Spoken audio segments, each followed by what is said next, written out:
everybody! So, Marissa, Dave here.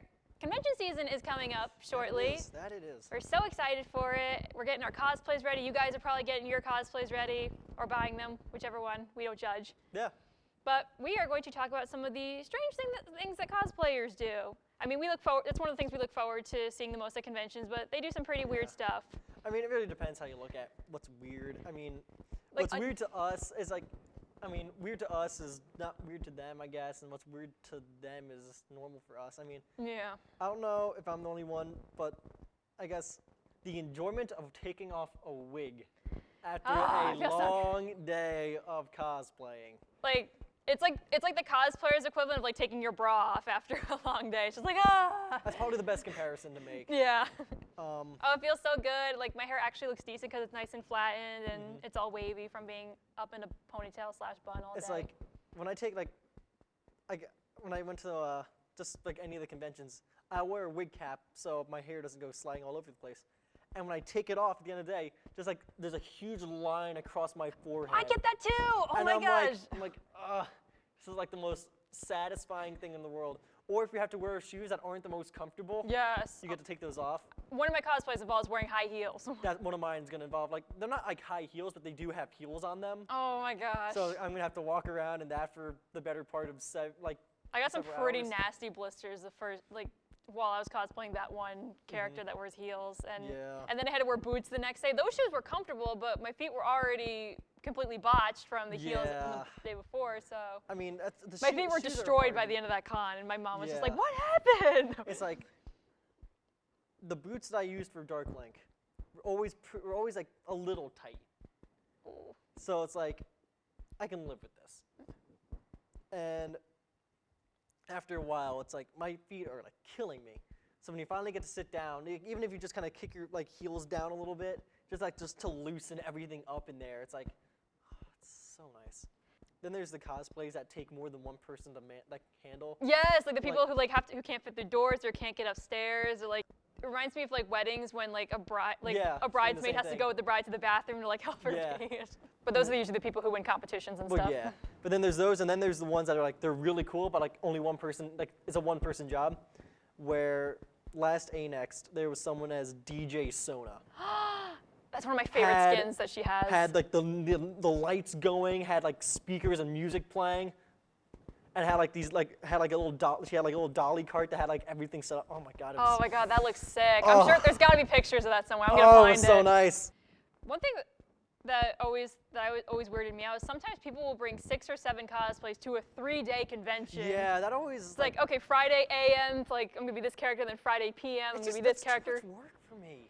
Same, like, because that's like running back to your hotel, like putting on a new wig, doing a new face of makeup, depending on who you're cosplaying. The way I look at it, it's like, how does you spend more time changing out than you would do like actually wearing it? Yeah, and plus like I only go to like 1 to 2 cons a year, so it's like when I get to cosplay, I want to enjoy being that character. Exactly. That's like you put all the time and effort into making it. Like, why not just enjoy it? But a lot of people do that because they have a lot of photo shoots that they go to. Well, and I mean, plus that's their prerogative, if they do only go to 1 or 2 cons a year, then they kind of want to get everything in.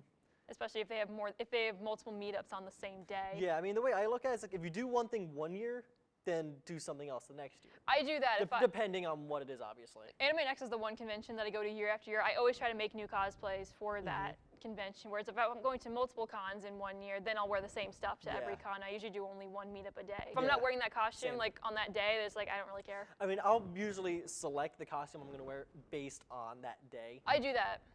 Where it's like, oh, if there's a Zelda photo shoot, then I'll do like a Dark Link that day. I mean, obviously I'm not gonna do it this year because I've worn Dark Link like so many times. Like, it's time to take. He needs to break my he needs to take a break. My shield is cracked and damaged. Well, I mean, I'm gonna be putting on probably more difficult to wear boots because the boots I'm gonna wear for my next cosplay has a heel on them. I don't actively walk around in heels for this. Like I normally if I didn't have to, I probably wouldn't wear them. For the sake of this cosplay, I needed boots that resembled a certain style. Yeah. And obviously I found them. All I had to do was spray paint them, which I did. Yeah. So that's another thing. Addiction to spray paint and duct tape. I can't count how many times I think I used those 2 things for my Edward Elric boots a couple of years ago. The paint shipped right away. I think it might have left footprints in some places, and like I remember the leather straps were falling apart in the middle of the convention. That was not fun. Yeah, so that reminds me of my shield for Dark Link. The way that's made is really weird. Like this one piece, you can slide it into these little two spots, so you can. That's the part where you grip. Yeah. However, because you can slide it in, it can slide and pop out just as easily. Oh. So what I would do is I duct tape the ever-loving crap out of it. It's like, this isn't going anywhere. And then I do the same thing with this other part, where it's meant to mount on the wall, like this little back piece. But it's like, I figure if I can hang it on the wall, I can stick my sword in there. Yeah. So I stick my sword in there, which gives me a free hand. Yeah. But now, like, when I walk, behind me is like an extra 2 feet of room. Well, not 2 feet, but like another foot behind me. But I mean, duct tape is wonderful.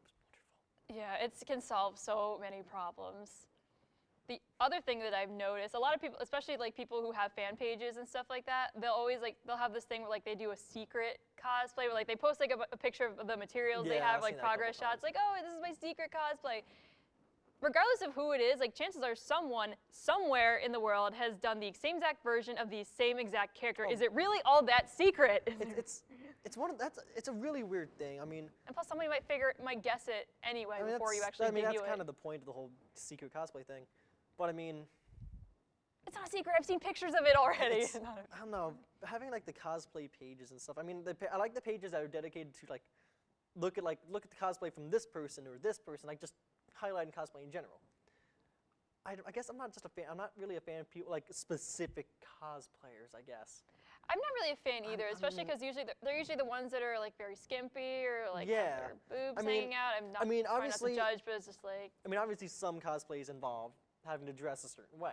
But then there's like when you take a character that doesn't dress like that and then dress them like that, that's where I'm like, sexy Pikachu, anybody? I'm like, okay, like I get what you're going for, and I can't say it's like, I mean, obviously that's what, it draws people in. Yeah. But at the same time, it's like,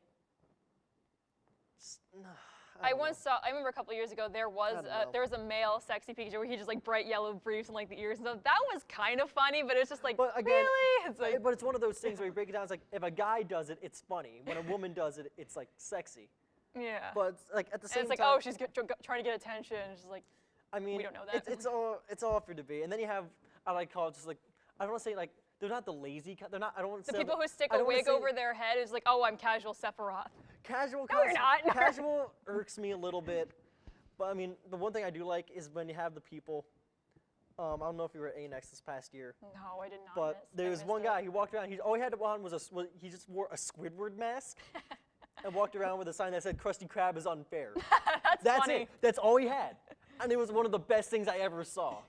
So I don't know if you consider that a cosplay or not, but either way, it's like, for the people that do that, I have respect for them because it's so simple, but it's so funny. There was a guy at KatsuCon this year who was Patrick with the fishnet tights from the SpongeBob movie.